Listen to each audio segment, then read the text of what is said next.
हाल ही में आपको जानकारी होगी कि बिहार शिक्षक भर्ती के T3.0 की शुरुआत हो चुकी है, जिसमें 7 से 17 मार्च के बीच में आपका पेपर होना है। तो यहाँ पे आपकी जो क्लासेस होंगी वो बिहार के संक्षिप्त परिचय के साथ साथ आपकी बिहार स्पेशल, जो भी आपकी बिहार स्पेशल क्लासेस रहेंगी, बिहार स्पेशल क्लासेस के लिए एकदम बूस्टअप के रूप में क्लासेस हम लोग लॉन्च करने वाले हैं। बूस्टअप के रूप में हम लोग आपका रिवीजन करवाएंगे, तो प्रॉपर आप रोज़ पढ़िएगा और अच्छी तरीके से आनंद लीजिए क्लास का। शुरुआत करेंगे और शुरुआत में क्या क्या पॉइंट आपके लिए इंपॉर्टेंट रह सकते हैं उनके बारे में बात करेंगे। सबसे पहले बात करेंगे राज्य की स्थापना के बारे में।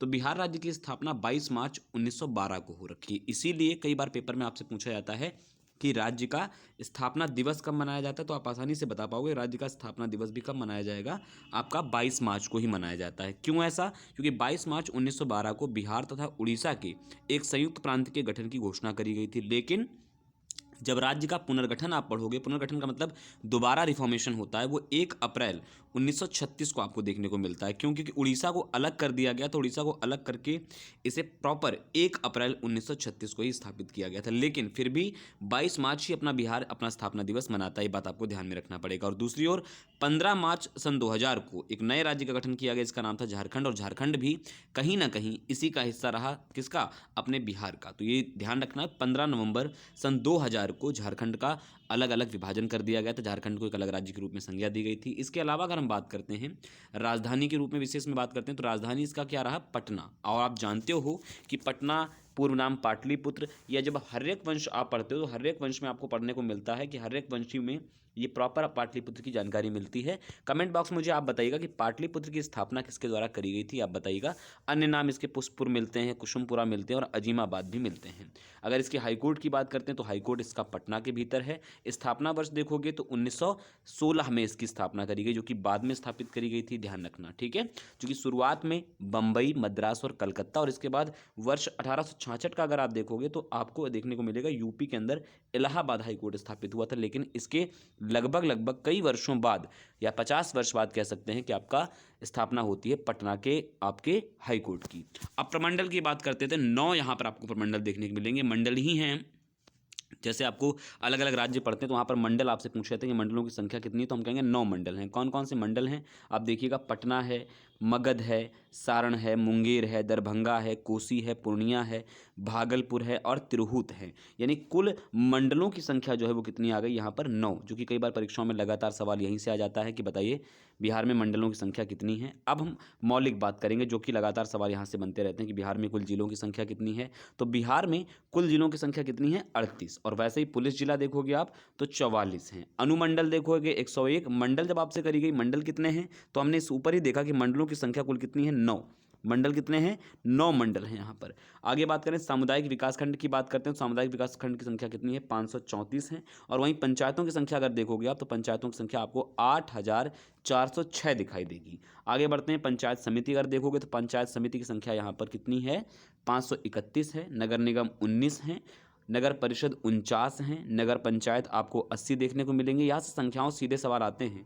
इसके अलावा आप देखोगे नगरों की संख्या कितनी है? 199। और महानगर देखोगे तो पटना महानगर भी है। और इसके अलावा एक बात और पूछी जाती है कि सर्वाधिक जनसंख्या कितनी, तो सर्वाधिक जनसंख्या वाला भी आपका जिला जो है वो कोई और नहीं है, यही है। सर्वाधिक जनसंख्या भी यही निवास करती है, ठीक है, ये भी ध्यान रखना पड़ेगा।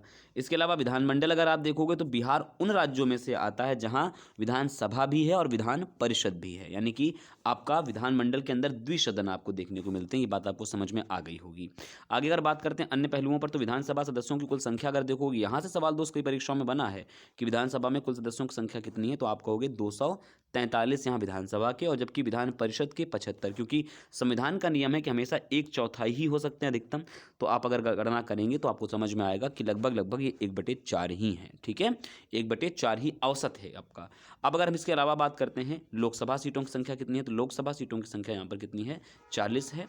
राज्यसभा सीटों की संख्या 16 है। यानी कि ये वाला ब्यौरा आपको एकदम कंठस्थ करिएगा कि 243 सीटें विधानसभा में हैं, 75 विधान परिषद में है, 40 लोकसभा के अंदर हैं, और राज्यसभा में आपकी 16 सीटें हैं, ठीक है। लोकसभा में अनुसूचित जाति यानी SC से कितने लोग जाते हैं? बड़ा इंपॉर्टेंट सवाल रहेगा। SC से जाने वाले लोगों की संख्या कितनी है? 6। यानी 6 लोग ऐसे हैं जो आरक्षित सीट यानी एससी सीट से यहाँ पर जाते हैं। और इसके अलावा अगर बात करें विधानसभा में, लोकसभा तो समझ में आ गया, अगर विधानसभा में आपसे कह दिया जाए कि बताइए विधानसभा में अनुसूचित जाति के लिए सीटें संख्या कितनी है, तो आप आसानी से कह सकते हैं कि यहाँ पर 38 सीटें ऐसी हैं एससी कैटेगरी के लिए, एससी समुदाय के लिए, जो कि विधानसभा में यानी कि जो विधायक लोग होते हैं उनमें से 38 विधायकों की सीटें कैसी रहेंगी, वो एससी से संदर्भित रहेंगी। इसके अलावा एसटी की सीटें अगर देखेंगे तो आपको दिखाई देंगी 2, कितनी, 2 सीटें आपको एसटी की दिखाई देंगी। यानी शेड्यूल्ड ट्राइब्स की अगर आपको देखना हो तो आप कह सकते हैं शेड्यूल्ड ट्राइब की 2 हैं, क्योंकि यहाँ पर आबादी में अगर आप देखोगे तो 1.6% आबादी जो लगभग है वो किसकी आबादी है, बिहार के अंदर एसटी आबादी है। ये आपको ध्यान में रखना पड़ेगा। आगे बात करेंगे राज्य प्रतीकों के बारे में, क्योंकि यहाँ से भी सवाल खूब निकल करके आते हैं।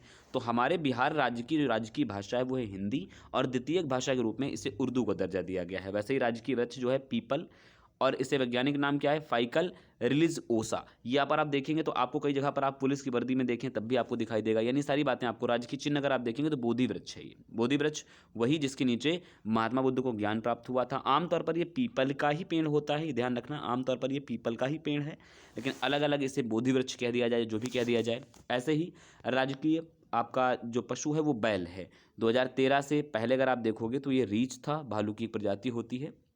इसके अलावा राज्य की मछली देखोगे तो मांगुर। अनाउंसमेंट कब इसकी मांगुर की हो रही, तो 2008 में। ये सवाल आपके ऐसे आएंगे कि बताइएगा राज्य की पशु नवीन वाला कब बना, तो आप कहोगे 2013 में। ऐसे ही राज्य की मछली मांगुर अनाउंस कब हुई, तो 2008 में। ये दोनों सवाल आपको ध्यान में रखने पड़ेंगे, दोनों सवाल आपके लिए जरूरी रहेंगे। राज्य की पुष्प अगर देखोगे तो गेंदा का फूल, जो गेंदा होता है ना अपना, गेंदा का जो फूल होता है वो राज्य की यहाँ पर पुष्प है। वहीं राज्य की नदी गंगा है, और गंगा के साथ साथ राज्य की पक्षी गौरैया है। गौरैया के बारे में ध्यान रखना, गौरैया एज ए दिल्ली, जो आपका यूटी है अपने देश की राजधानी है, दिल्ली का भी अगर आप देखोगे राजकीय पक्षी क्या है, गौरैया ही है। ये भी आपको ध्यान में रखना पड़ेगा। इससे पहले नक्ता या नीलकंठ, आमतौर पर आप देखा होगा नीलकंठ बहुत शुभ माना जाता है विजयदशमी पर देखने के लिए। अगला राज्य की प्रार्थना, मेरी रफ्तार पे सूरज की किरण राज करे। ये राज्य की प्रार्थना है। और राज्य के गीत क्या है, मेरे भारत के कंठहार तुमको शत शत वंदन बिहार। देखो बिहार का जो शब्दावली आई ना, बिहार, तो बिहार की शब्दावली भी कितनी प्यारी है, विहार से निकला हुआ शब्द है।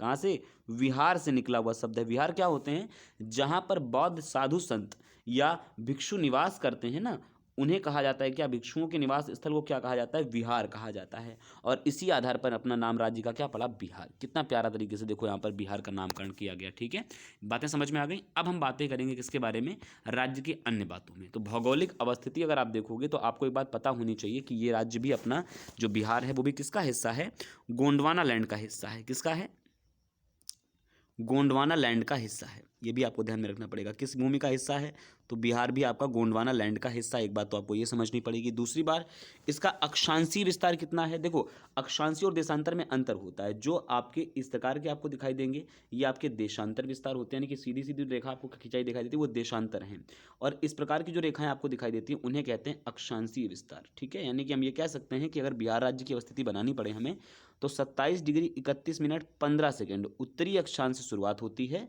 और साथ ही साथ हम ये कह सकते हैं 24 डिग्री 20 मिनट 10 सेकंड से शुरुआत हो रही है, और 27 डिग्री 31 मिनट 15 सेकंड तक उत्तरी अक्षांश तक इसका विस्तार देखने को मिलता है। यानी मोटा मोटा अगर आप देखोगे तो ये कर्क रेखा के बिल्कुल, अगर कर्क रेखा ये है 23.5 डिग्री, ये है 23.5 डिग्री, तो 23.5 डिग्री के ठीक बगल में ये आपका यहाँ पर स्थित है।